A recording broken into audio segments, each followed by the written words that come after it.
Se dice que escribir es como construir una casa, en la que la creatividad principalmente viene a ser como el arquitecto que diseña cosas únicas y hermosas. Sin embargo, también es necesaria la técnica, que viene a ser como el obrero o el constructor que pone los ladrillos uno al lado del otro y crea también un patrón y reglas concretas. Ambos son completamente importantes y fundamentales a la hora de escribir, pero por supuesto que también se pueden utilizar de diferente forma de acuerdo a qué es lo que quieras escribir. Pero la imaginación y la creatividad son momentáneas. Hay quienes afirman que la imaginación es espontánea y abstracta y que aparece como un chispazo, mientras que la creatividad es la materialización de aquella idea que se convierte en algo concreto y valioso. Algo muy importante analizar hoy en Orgullosamente, algo que además que en la creatividad se requiere que sea una práctica sostenida, pero también del conocimiento, por supuesto, sobre el tema del que se habla. Es el tema que estaremos abarcando esta noche en Orgullosamente y estaremos tomando contacto hasta Buenos Aires, Argentina, con uno de los gestores culturales y artísticos más emblemáticos de ese país. Escritor, actor, artista, Gonzalo Heredia tiene más de 25 años de carrera en el ámbito artístico y actoral. Sin embargo, desde el año 2018 ha incursionado formalmente en la literatura. Estaremos entablando un contacto en exclusiva hasta Argentina con él para poder desarrollar estos temas por demás interesantes. Y nosotros, como siempre, actualizando lo último en materia informativa que se genera en Bolivia y el mundo. Bienvenidos Orgullosamente. Actualidad esta noche en Orgullosamente, y lo que ha estado marcando la tendencia informativa diversa está centrada, por supuesto, en la Marcha del Orgullo LGBTIQ+, que se desarrolló en distintas partes del mundo entre el 27 y 28 de junio. A continuación conocemos y hacemos un conteo de algunas de las marchas más emblemáticas del orgullo. La 31ª marcha del Día del Orgullo se celebró en la capital húngara, en plena ola de calor récord. La multitud arrancó poco después de las 3 de la tarde frente a la ópera y recorrió el pequeño bulevar. Luego cruzó el puente Isabel y caminó hasta Bermeso. La marcha tuvo lugar un año después de que el gobierno de Orbán forzara la aprobación de una enmienda constitucional para prohibir los eventos del Día Internacional del Orgullo. Por otra parte, la 38ª marcha del Orgullo LGBT+, en la Ciudad de México se llevó a cabo el sábado 27 de junio. La movilización congregó a cerca de 550,000 asistentes. Inició a partir de las 10 a.m. en el Ángel de la Independencia y avanzó sobre Paseo de la Reforma y Avenida Juárez, para concluir en el Zócalo capitolino. La Marcha del Orgullo en Nueva York, NAC Pride March, se celebró el día domingo 28 de junio bajo el lema Para todos nosotros. El histórico desfile transcurrió por la Quinta Avenida, congregando a cientos de miles de asistentes en el evento principal del Mes del Orgullo en la ciudad, congregando a más de 1 millón de personas. En Bolivia, con banderas, música y mensajes de inclusión, decenas de personas participaron en la Marcha del Orgullo en el centro de la capital cruceña, mientras que el Prado de Cochabamba se llenó de color con la Marcha de las Diversidades Sexuales, que congrega a cientos de personas en una jornada de celebración. La marcha partió desde el sector de la Avenida Las Heroínas y transitó hasta el icónico Prado Cochabambino, culminando en inmediaciones de la Plaza Colón. Sucre también se vistió de colores en su 15ª Marcha del Orgullo. El evento fue organizado por colectivos locales. Reunió a un gran número de activistas, organizaciones de la sociedad civil y aliados que recorrieron las principales calles del centro de la ciudad. Pero hay que mencionar algo muy importante también con respecto a este tema, y es que la Marcha del Orgullo LGBTIQ+, principalmente en algunos lugares de Europa, han estado marcados por las altas temperaturas. Un claro ejemplo de ello es Francia, quienes tenían que celebrar la Marcha del Orgullo el pasado sábado 27 de junio, pero autoridades en ese país la pospusieron hasta septiembre, ya que el termómetro habría llegado las últimas semanas a los 40 grados centígrados. Esto para evitar que los asistentes colapsen los hospitales y también preservar la salud. Cambiamos el rumbo de la información porque la Intendencia de Montevideo en Uruguay trabaja en incorporar una casa para albergar a personas trans en situación de calle. Pero también, entre otras actividades que se han realizado, Montevideo celebra la preservación histórica de distintos espacios importantes históricos de su ciudad y conocemos más de esta información a continuación. Por eso estamos trabajando, acompañando a una iniciativa de cooperativa de vivienda para personas trans que actualmente viven en refugios o en otras situaciones de precariedad. Estamos acompañando esa iniciativa y también estamos trabajando para ofrecer alternativas habitacionales. Hoy el sistema de refugios no da una respuesta con un nivel de garantía de derechos como el que nosotros quisiéramos, en particular porque están divididos por sexos. Y hay pocos refugios que son mixtos y también hemos tenido relatos de situaciones de discriminación o de violencia en esos contextos. Los insumos sirvieron para identificar los principales desafíos en materia de diversidad en la ciudad. Sobre esa base, se definieron las líneas de acción del plan, que finalmente quedaron plasmadas en 130 propuestas divididas en 3 ejes estratégicos. Uno que reúne las acciones vinculadas a educación, trabajo, vivienda, salud, cuidados, cultura y deporte. Pero entre otras actividades, en conjunto al colectivo Montevideo Más Linda, el pasado sábado 27 de junio se realizó la inauguración de un nuevo espacio refaccionado de la ciudad en la zona de Selmar Michelini. Este popular movimiento ciudadano de voluntariado en Uruguay nace bajo el objetivo de recuperar, limpiar y embellecer espacios públicos y edificios históricos de la ciudad.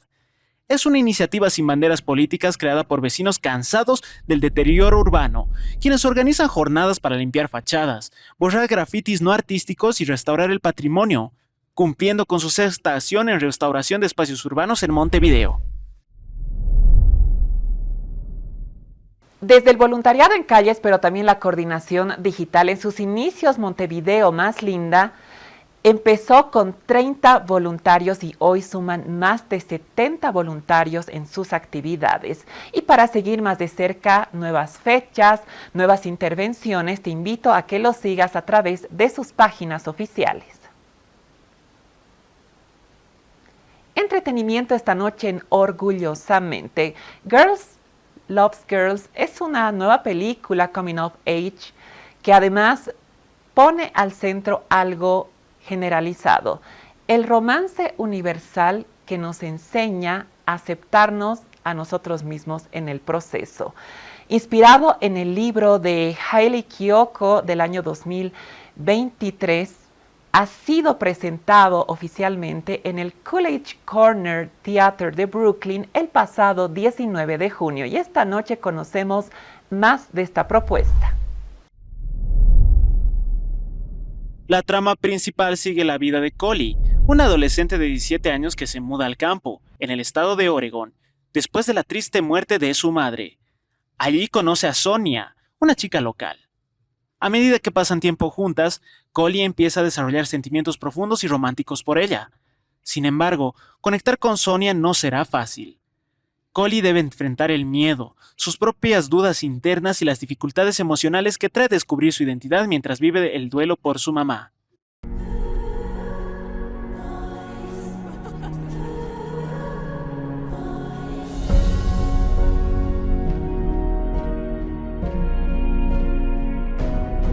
Who's this? You found her sitting all alone. Sonia's a thing for strays. I'm Coley. You coming or what? Glad we didn't scare you off. Has he always been so possessive? Like all guys. Promise you'll message me tonight? You could have just given that to me on paper. It's called romance. Very nice to meet you, Sonia. You're welcome anytime. So what are you doing here? Oh my God, let's go. Where'd you get that jacket? His mom's. You never mentioned her. Do you think it's easy loving someone? You're like really pretty. I think you're really pretty too. Gotta get with you. Please don't hate me. Are you serious? You've been ignoring me for weeks. I know that you like me. You kissed me. I guess I'm just like that with all my friends. I want to see you find your person. There's so much for you to love about yourself, Coley. I wish I could see it. You will, I promise.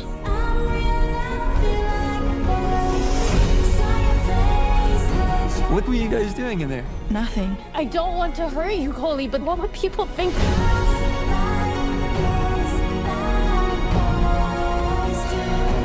All I do is run. You could stop.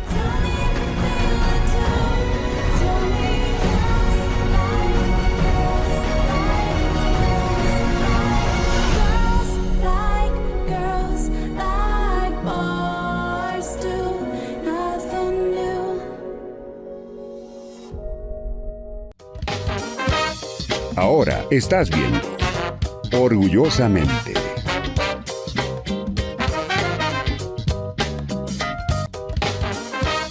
Continúas viendo Orgullosamente.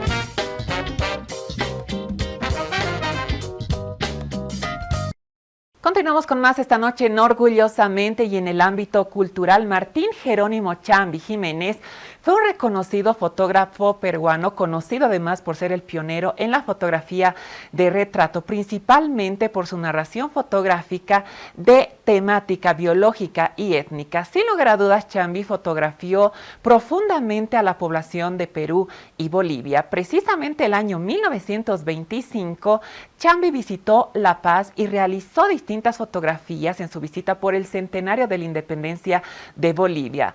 Misma muestra que puedes apreciarla en el Museo Nacional de Arte aquí en la ciudad de La Paz hasta el próximo 12 de julio. La ciudad de La Paz de hace un siglo vuelve a respirar en las salas del Museo Nacional de Arte. A través de la exposición Martín Chambi en Bolivia, el público puede recorrer una colección de imágenes históricas que retratan paisajes, personajes y escenas cotidianas de los Andes desde la mirada de uno de los fotógrafos más influyentes de América Latina. Me llamo Ettore Fiorani de Negri, soy el encargado cultural de la Embajada del Perú en Bolivia y específicamente esta muestra contiene fotografías que Martín Chambi tomó en Bolivia, específicamente en el departamento de La Paz, en el año 1925, año del centenario de Bolivia. Considerado el primer gran fotógrafo indígena reconocido internacionalmente, Martín Chambi revolucionó la manera de retratar a los pueblos andinos. Nacido en una familia quechua-hablante de Puno, convirtió su cámara en un instrumento para mostrar la diversidad cultural y humana de una región que pocas veces había sido observada desde dentro.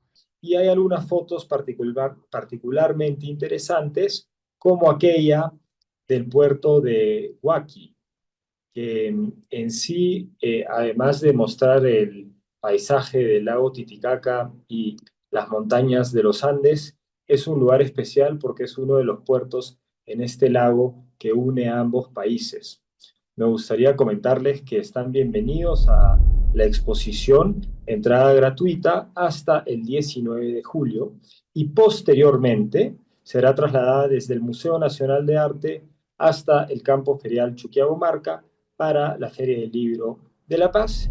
Además de las tomas realizadas en La Paz, la exposición incluye estampas documentales y etnográficas del altiplano compartido entre Perú y Bolivia, así como algunas de las obras más representativas del artista. Uno de los registros más importantes del legado de Chambi principalmente radica en el registro monumental. Y es que él fue uno de los primeros en registrar los sitios arqueológicos emblemáticos andinos. Clara muestra de ello es la fotografía de 1928 del emblemático Machu Picchu. Sin embargo, además, en otros trabajos y otras fotografías, Chambi tiene al menos 40,000 negativos que además alguna de estas fotografías ha sido digitalizada posteriormente y esto por supuesto está a cargo de la Fundación Martín Chambi, fundada precisamente por descendientes del artista quienes cuidan el patrimonio material y artístico de este gran artista. revivamos la historia. Edith Wharton fue una de las escritoras más emblemáticas de Estados Unidos y el mundo del siglo XX, principalmente por la forma irónica en la que retrataba a la alta sociedad. Nacida en Nueva York en una familia rica en 1862, Wharton pasaba la mayor parte de su tiempo viendo exhaustivamente a la alta sociedad neoyorquina para luego escribir textos irónicos que hacían sátira de estas reglas impuestas en esa época. Una de estas reglas era que las mujeres ricas tenían que casarse y simplemente dedicarse a organizar el hogar, algo que ella rompió con los esquemas, ya que escribió al menos 40 libros, se divorció y posteriormente vivió una vida muy independizada, mayoritariamente en Francia. Esta noche conocemos más de su historia. Edith Wharton nació como Edith Newbold Jones el 24 de enero de 1862, hija de George Frederick Jones y Lucretia Stevens Rhinelander, en su casa de piedra rojiza del número 14 de la calle 23 oeste de Nueva York. La familia paterna de Wharton, los Jones, era una familia muy rica y prominente socialmente, que había hecho su dinero en el sector inmobiliario. Se dice que el dicho en inglés, "keeping up with the Joneses", mantenerse a la altura de los Joneses, se refería a la familia de su padre. El 29 de abril de 1885, a la edad de 23 años, Edith se casó con Edward Robbins Wharton, 12 años mayor que ella. Se divorciaron en 1913 por las repetidas y públicas infidelidades de su marido, que la afectaron mental y físicamente. Durante algunos años, al final de su tumultuoso e infeliz matrimonio, mantuvo un idilio con William Morton Fullerton, periodista estadounidense que trabajaba en el diario The Times. Fullerton era bisexual y alternaba su relación con la escritora con un romance con Lord Ronald Collier. Desde finales del siglo XIX, Wharton produjo un gran número de novelas, libros de viajes, relatos, entre los que destacan algunos cuentos de fantasmas memorables y poemas. En 1902 publicó una novela histórica titulada El Valle de la Decisión, The Valley of Decision. La crítica considera como su primera gran novela La Casa de la Alegría, The House of Mirth, de 1905, una historia que ironiza sobre la aristocracia financiera neoyorquina de la que ella misma era un miembro destacado. Edith Wharton era una gran admiradora de la cultura y arquitectura europea, lo que le hizo cruzar el Atlántico con un total de 66 veces antes de morir. En 1907 se estableció definitivamente en Francia. Durante la guerra también trabajó para la Cruz Roja con los refugiados, por lo que el gobierno francés le otorgó la Cruz de la Legión de Honor. Su labor social fue muy extensa. Wharton dirigió salas de trabajo para mujeres desempleadas, celebró conciertos para dar trabajo a músicos, apoyó hospitales para tuberculosos y fundó los American Hostels para ayudar a los refugiados belgas.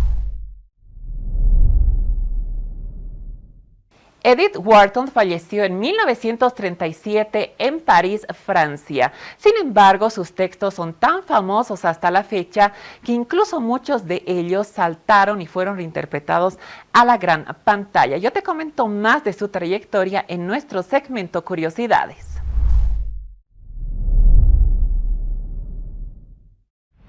Su obra más conocida es La Edad de la Inocencia de 1920, que ganó el premio Pulitzer en 1921. Edith Wharton fue ampliamente respetada además como paisajista y asesora de estilo en su tiempo y escribió algunos libros decisivos al respecto, como La decoración de casa y Villas italianas. Su última novela, Las bucaneras, quedó inconclusa en el momento de su muerte. Marion Mainwaring terminó la historia después de un minucioso estudio de las notas y la sinopsis de Wharton que dejó escritas. La novela fue publicada en 1938 en su versión incompleta y en 1993 en la definitiva.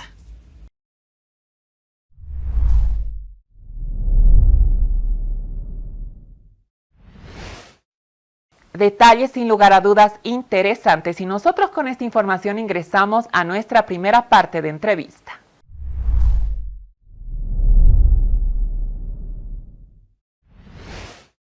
Escritor, director y actor argentino, tomamos contacto esta noche en Orgullosamente hasta Buenos Aires, Argentina, porque tengo el placer de presentar a todos ustedes a Gonzalo Heredia. Bienvenido al programa.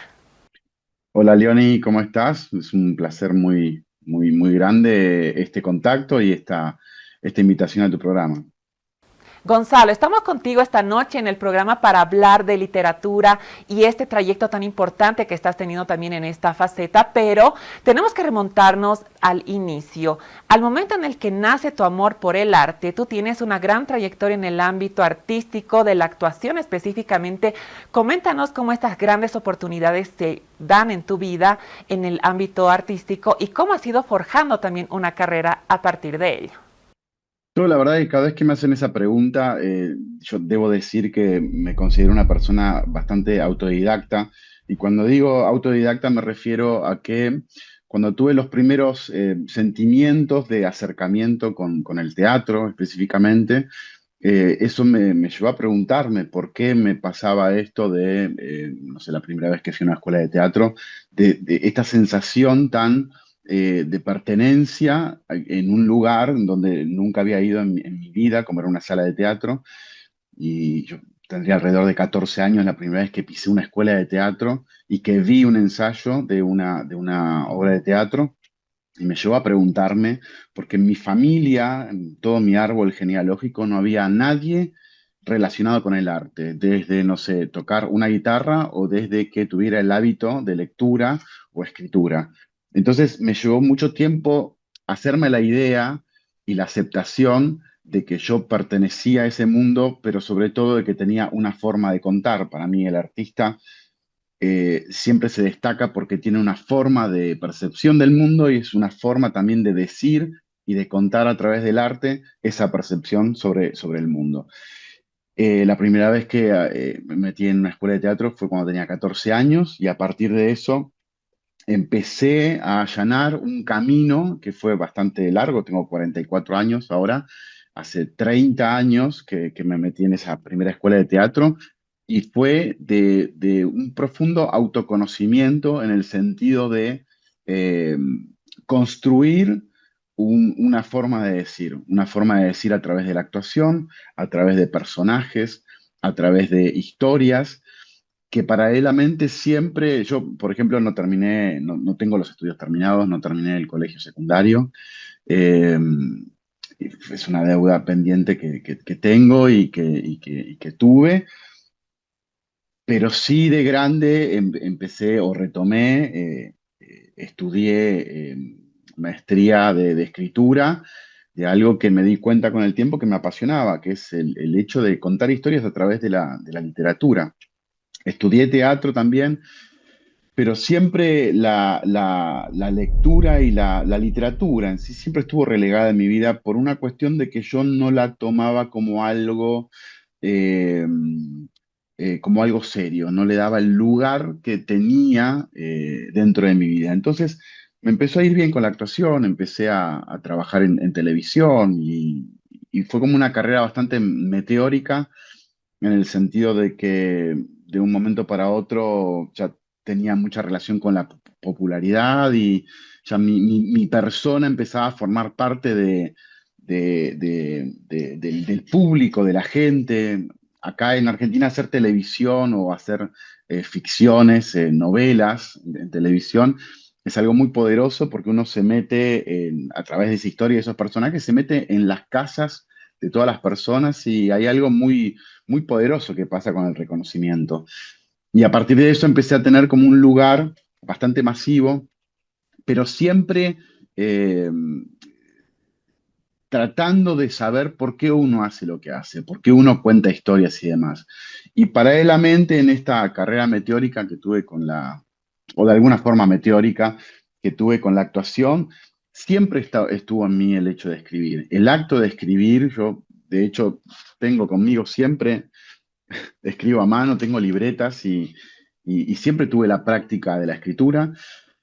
Pero nunca le di el lugar que eso merecía o el lugar que eso, quizás por una cuestión de que todavía no tenía las herramientas para poder hacerlo. Eh, y me empezó a pasar de que lo que hizo la lectura en mí fue darme a entender y hacerme saber de que el mundo era mucho más vasto de lo que mis papás me habían mostrado. Y eso me hizo llevar me llevó a empezar a construir voces narrativas eh, que me hacían tener como un autoconocimiento propio. Yo creo que todo está en los libros, los sentimientos que todavía no podemos poner en palabras, esas zonas como oscuras o que no están tan iluminadas, creo que en los libros existen, y a partir de eso empecé a darme cuenta que mi propósito, más allá de la actuación, el propósito que englobaba todo, que es, bueno, es el de contar historias a través de encarnar personajes en alguna ficción, o también de construir universos propios como es en la literatura. Y a partir de eso, las dos actividades artísticas, tanto la escritura como la actuación, empezaron a tener un lugar con mucho más cuerpo, las dos paralelamente. Y eso, bueno, me hizo darme cuenta de que uno no es una sola cosa. Uno tiene dentro suyo diferentes formas de contar, diferentes formas de transitar su propio arte, pero sobre todo que no somos uno. Mutamos, somos seres que estamos en constante movimiento, y no solo en eso, sino en el sentido de que creo que la búsqueda es el motor que nos hace salir todos los días a intentar decirle algo al mundo. Por otra parte, Construcción de la mentira, El punto del no retorno y Extranjera, 3 obras literarias de tu autoría, pero ¿cómo es que esta pulsión por la escritura también nace en tu vida? Coméntanos.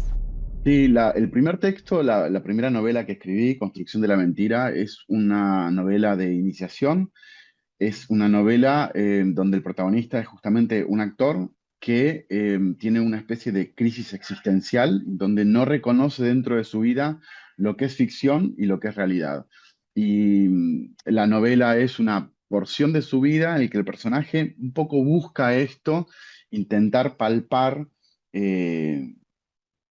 un personaje que justamente se dedica a construir mundos ficticios, que se dedica a construir personajes que no existen, intentar palpar qué es lo real, qué es lo verosímil dentro de su vida. Y es una especie como de camino del héroe, en donde este personaje empieza a narrar este mundo, que es una especie como de lado B del mundo del espectáculo, en donde lo que nos muestran las revistas sobre ese mundo del espectáculo, donde hay alfombra roja y luces brillantes, el punto de vista de este personaje es bastante más, un poco más patético y un poco con menos glamour y menos brillo.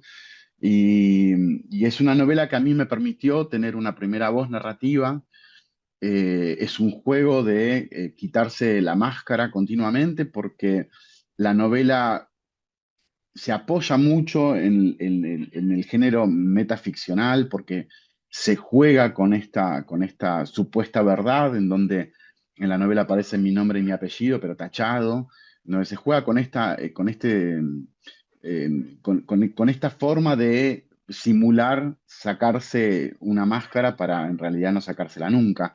Es una novela que a mí me hizo entender una forma de narrar, una forma también de contar a través de esto no sé, podría llamarlo como medio al estilo Foster Wallaceano. David Foster Wallace es un escritor norteamericano que a mí me gusta mucho, y de hecho cuando leí uno de sus libros de relatos me hizo dar cuenta cómo quería contar Construcción de la mentira. Después la segunda novela se llama El punto de no retorno, que también es un protagonista que bastante outsider, que tiene el deseo de convertirse en escritor, pero sobre todo habla de una época te diría, de principios del 2000, en donde estaba en auge estos blogs en Internet, en donde era un espacio en donde cualquier incipiente escritor o escritora publicaba sus textos, y se formaba como una especie de comunidad de red, y donde se intercambiaban estos primeros textos y demás, y habla mucho de lo que es el lado B de los talleres de escritura y lo que pasa ahí dentro. Y sobre todo también el protagonista tiene ídolos literarios, y hasta que conoce a uno de estos ídolos literarios y lo que le pasa también con lo que nos pasa a nosotros cuando conocemos a un ídolo y que a veces es mejor encontrarlo en la ficción y perderlo en la realidad. Y habla un poco de eso. Es una novela en donde también se destaca mucho el amor hacia la literatura, porque aparecen muchas citas de escritores, de escritoras y muchas novelas. Y por último, Extranjera es la tercera novela que se publicó el año pasado, eh, que creo que es un poco más de alguna forma personal, porque se narra, bueno, la historia de dos mujeres. Son dos mujeres del mismo linaje familiar. Una es una inmigrante siria, es una abuela, pero se cuenta desde el principio, desde que llega a la Argentina, desde Siria, y habla un poco de la inmigración, de cómo se fue construyendo la identidad de un país, en este caso, bueno, Argentina o Buenos Aires, cómo se fue construyendo con las diferentes idiosincrasias, con las diferentes étnicas. En este caso, se habla de la comunidad árabe siria-libanesa, y cómo esta mujer llamada Emma llega a la Argentina y cómo empieza a construirse este linaje familiar.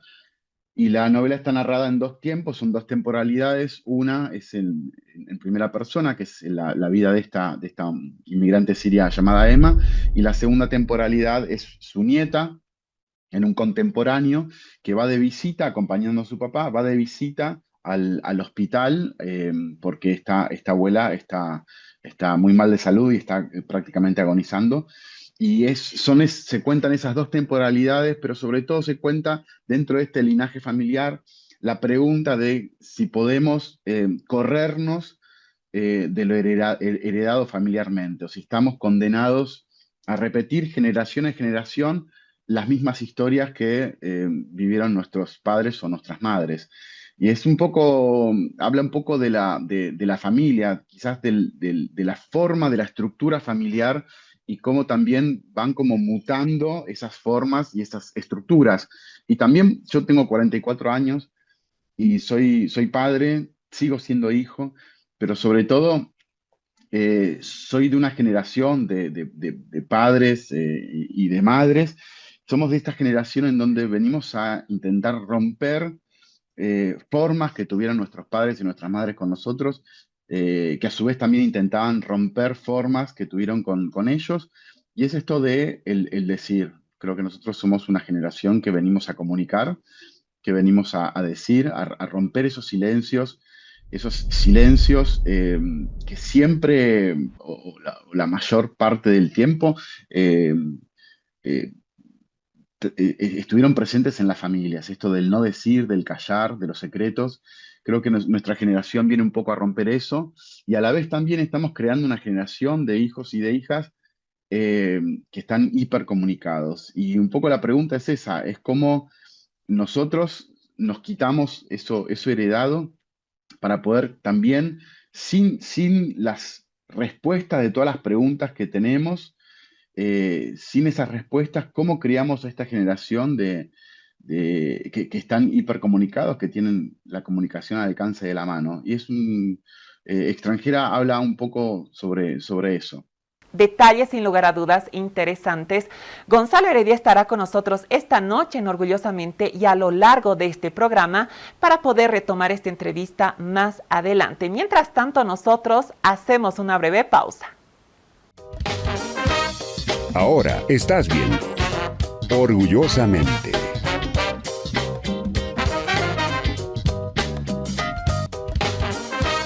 Continúas viendo Orgullosamente.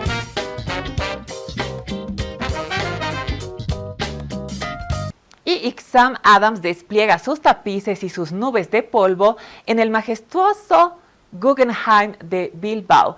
Este excelente artista multidisciplinario sudafricano retrata a través de textiles y también, por supuesto, del arte con respecto a esa disciplina, gran parte de su historia personal, pero también mezclada con las problemáticas de su país natal. La muestra puede verse actualmente en dicho museo hasta el próximo 1 de noviembre. Nació en 1982 en Ciudad del Cabo, Sudáfrica. Creció en un barrio llamado Bonteheuwel, un lugar que fue separado por razas durante la época del apartheid, un sistema de leyes que discriminaba a las personas de piel oscura. Estudió en la escuela de arte Ruth Prowse, donde descubrió su pasión por los textiles y los tejidos. The main installation that we are actually sitting in, it's a one-to-one replica of a space in Cape Town between the community that I'm from, which is Bonteheuwel and Langa, two communities that have been separated by its history. The apartheid government, of course, using highways to keep communities apart. And it's really painful to watch that alienation still play out between communities separated by race. I used Google Earth to capture a pathway that had been created over time between Bonteheuwel and Langa and created a one-to-one installation here. Adams no pinta con pinceles comunes, él pinta con materiales de la vida diaria. Utiliza plásticos, hilos, telas, paños de cocina, cuentas y hasta vallas de jardín para construir sus piezas. Dos de sus conceptos más famosos en esta obra son líneas de deseo, Desire Lines. Se inspira en los senderos que la gente camina y forma naturalmente en la tierra sobre el césped. Para Adams, estos caminos invisibles representan el cuidado, la resistencia y cómo nos movemos por el mundo. Y esculturas de nubes reinterpretadas como grandes masas hechas de alambre y cuentas que cuelgan del techo, asemejando a nubes de polvo suspendidas en el aire. El MUDAM de Luxemburgo, como también el Instituto de Arte de Chicago, y haber sido otorgado con el premio Burbank Standards de Arte para Jóvenes el 2018. Es uno de los reconocimientos más emblemáticos que se hace a los artistas sudafricanos principalmente. Y es que el gran, podemos decir, reconocimiento que ha obtenido este gran artista ha sido precisamente el año 2022 también, cuando se lo descubrió definitivamente como un artista mundial en la Bienal de Venecia.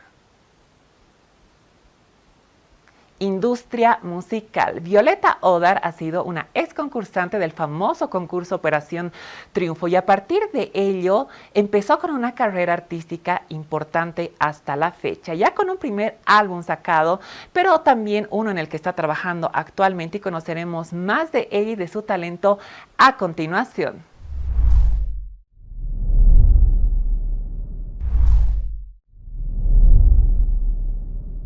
Y existen, por supuesto, detalles importantes para conocer de la trayectoria de Violeta y yo te comento más en nuestro segmento Curiosidades.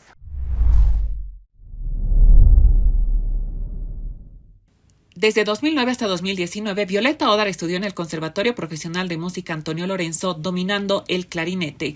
Cursó el grado de Periodismo, Publicidad y Comunicación Audiovisual en la Universidad de Gales. Tras su paso por distintos programas de televisión, se convirtió en una figura destacada de su generación y ha emprendido giras en solitario.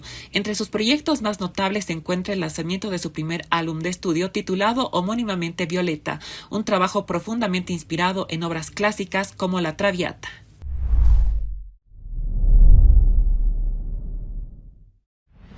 La música de Violeta presente en todas las plataformas digitales por si quieres echarle un vistazo. Nosotros con esta información ingresamos a nuestra segunda parte de entrevista.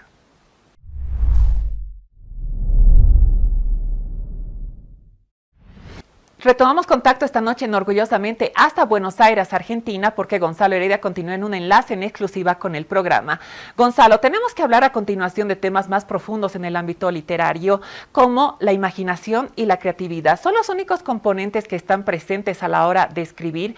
¿Qué es lo que nos puedes decir también con respecto a algo igual importante que tú planteas sobre la creatividad como una práctica sostenida para emplear en la escritura? ¿A qué te refieres con respecto a ello?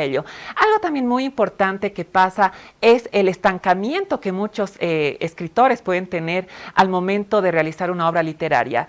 ¿Has pasado por un momento así? ¿Qué es lo que nos puedes comentar al respecto? ¿Y cuándo es que tú piensas que como escritor la obra literaria ya está finalizada? Yo no soy muy de la idea que existan las musas inspiradoras. No soy muy de la idea, o por lo menos a mí no me sucedió, de esto de sentarme a escribir y esperar a que aparezca la musa inspiradora que me ilumine y así escribir libros de 150 páginas, de 200 páginas, obras de teatro y demás cosas. Yo no creo en eso, absolutamente, o por lo menos a mí no me pasó. Sí creo en la construcción día a día, en todo sentido, como lector, como escritor, como actor, como persona que cuenta historias. En eso sí creo. Creo que eso es un trabajo que se hace, que se ordena, que se construye, pero que sobre todo eh, que da cuenta de que uno tiene algo para decir. Es lo que decía hace un rato, que contaba un poco eso. A ver, cuando uno habla con la gente, cuando habla con personas, todo el mundo tiene algo para contar. Tiene historias para contar, tiene familia, recuerdos, eh, algunos traumas o cosas que le han pasado en su vida. Todos tenemos cierta particularidad en ese sentido. El tema es cómo lo decimos eso, el tema es cómo lo contamos. Y creo que ahí aparece el trabajo real. Y cuando hablo de trabajo real, hablo de sentarse a escribir. Primero, previamente a sentarse a escribir, hay que darse cuenta qué es lo que uno quiere contar o cómo quiere contarlo.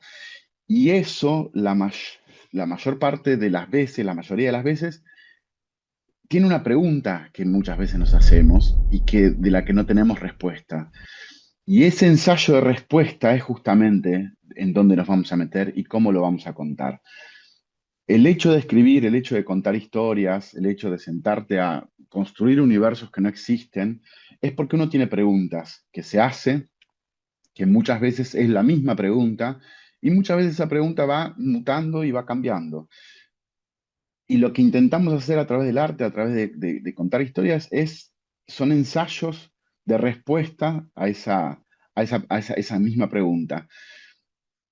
Obviamente que para poder contar o para poder encontrar nuestra forma de decir, nuestra propia voz, eh, eso se construye y se alimenta con otras voces. Hay otras formas. Yo hace un rato recién nombraba a David Foster Wallace, que es un escritor norteamericano, que él me hizo dar cuenta de la forma en la que yo quería contar mi propia historia, mi propia novela. Y creo que eso, cuando vos tenés una pulsión dentro de esta pregunta que quema, o cuando se siente esto de yo necesito contar esto, hay algo en donde eso siempre va a estar dentro nuestro. El tema es cómo lo vamos ayudando a que eso nazca.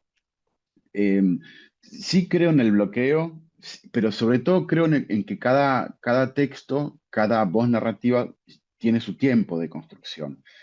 Eh, la idea o la imagen esta de la persona escribiendo así afiebradamente, yo no la comparto mucho y tampoco la creo mucho.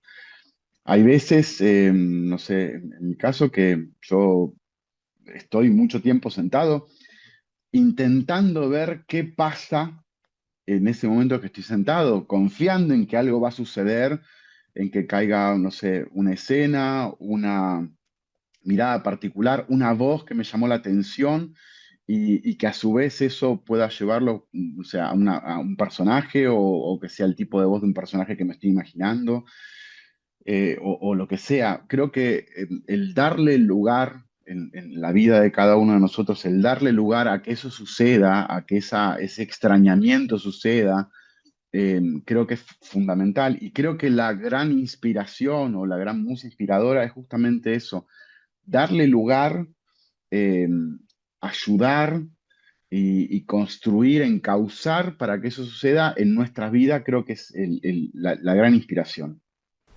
Ya para ir finalizando con esta entrevista, Gonzalo, algo de lo que se habla mucho también es cómo se maneja el equilibrio de un escritor cuando en la historia tiene que pasar algo indudablemente o se escribe para que pase algo y de esta forma satisfacer al lector. ¿Realmente se escribe hoy para satisfacer a los lectores? ¿Cuál es tu opinión con respecto a ello? Y algo muy importante, ¿cuál crees que es la consigna más importante de responsabilidad del escritor en la sociedad actual?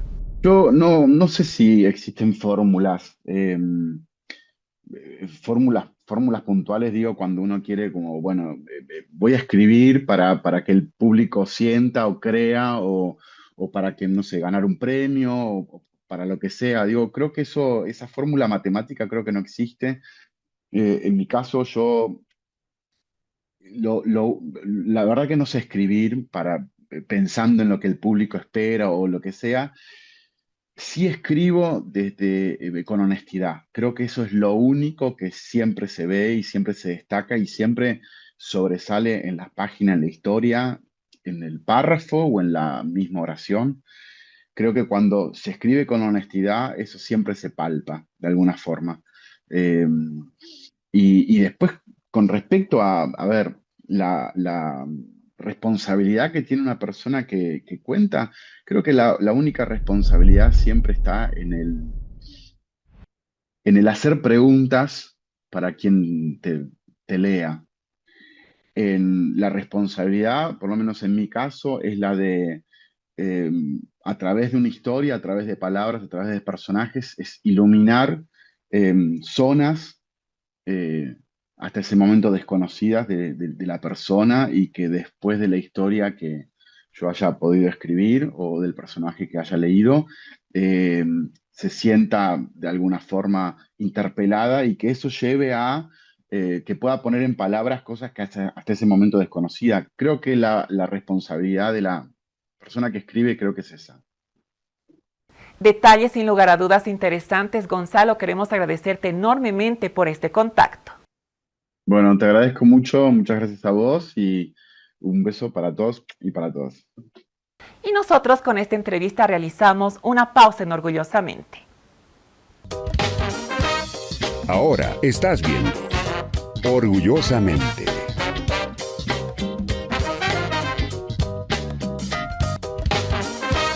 Continúas viendo Orgullosamente.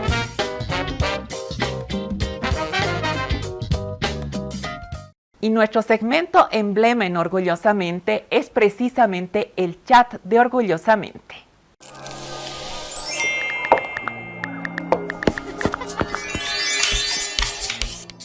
Y la consulta es de Sofía. ¿Por qué es importante participar en la Asamblea General de la Organización de Estados Americanos y cómo se desarrolló este año? Y para poder responder esta consulta nos acompaña Mateo Rodrigo de Igual Bolivia. Bienvenido. Muchas gracias, Leoni, y bueno, gracias a todos quienes nos acompañan, a la audiencia de Orgullosamente. Bueno, a ver, comentarles un poco, este año se ha llevado a cabo la 56ª o el 56º periodo de sesiones de la Asamblea General de la Organización de Estados Americanos, de la OEA.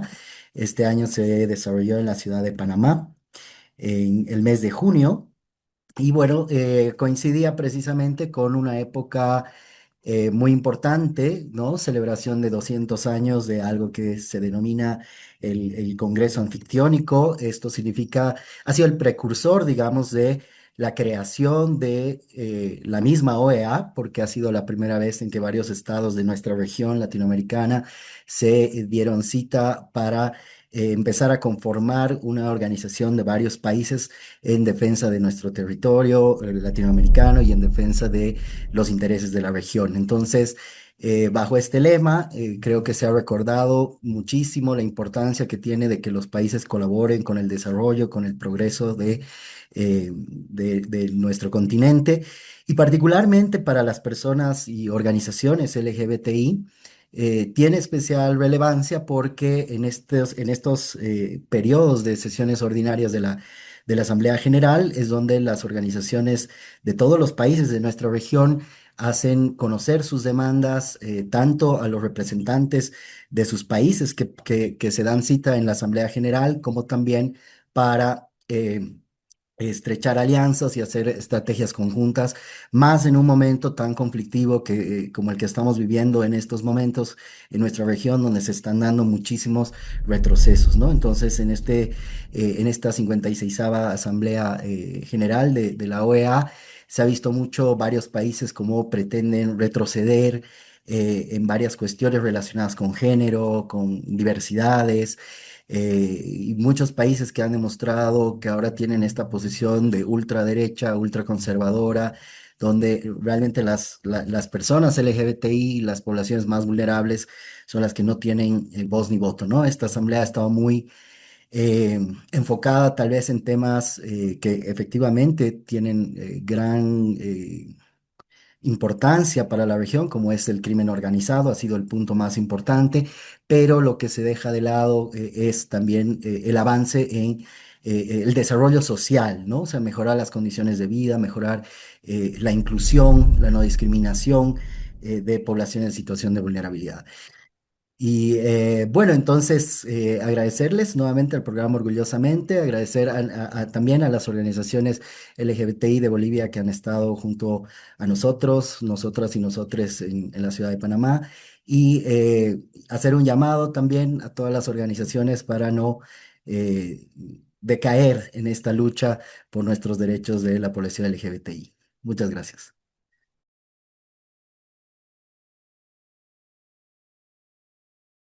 Y es de esta forma que yo también te invito a que puedas ser parte de este espacio. Y esta semana presta atención porque hay grandes sorpresas en nuestro segmento Oportunidades. ¿Te apasiona la producción audiovisual con enfoque en derechos humanos? Esta oportunidad es para ti. Participa en la 10ª versión del concurso de cortometrajes Atrévete GLBT. La fecha límite de entrega es el 25 de septiembre. Revisa la convocatoria y las inscripciones a través de sus páginas oficiales.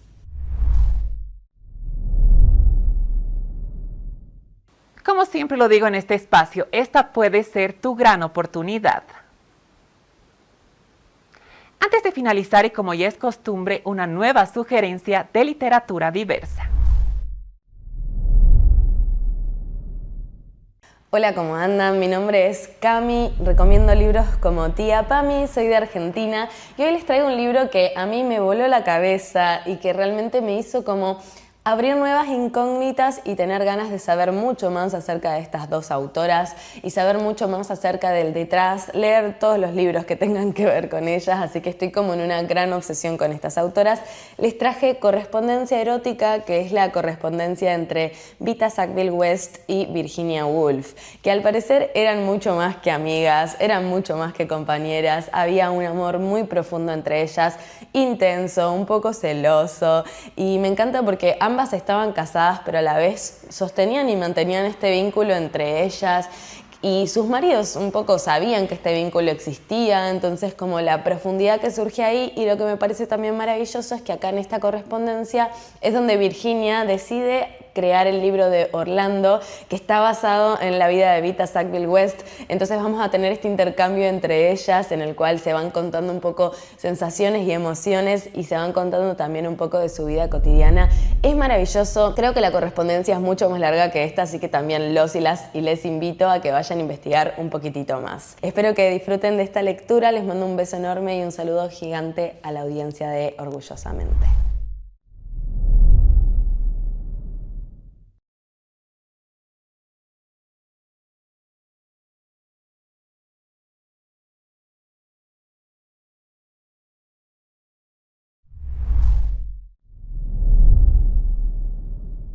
En este programa pudimos analizar a mayor profundidad la literatura entre el ámbito de la imaginación y la creatividad y todos los componentes que hoy se utilizan para hacer una buena escritura, conociendo de un máximo referente del ámbito cultural de Argentina. Y siempre lo digo, grandes sorpresas para nuestras siguientes emisiones, las estrellas de la comunidad LGBTIQ+, y también del ámbito cultural en general en cada programa de Orgullosamente. La cita conmigo es el próximo sábado a las 9 de la noche por Avia Yala Televisión.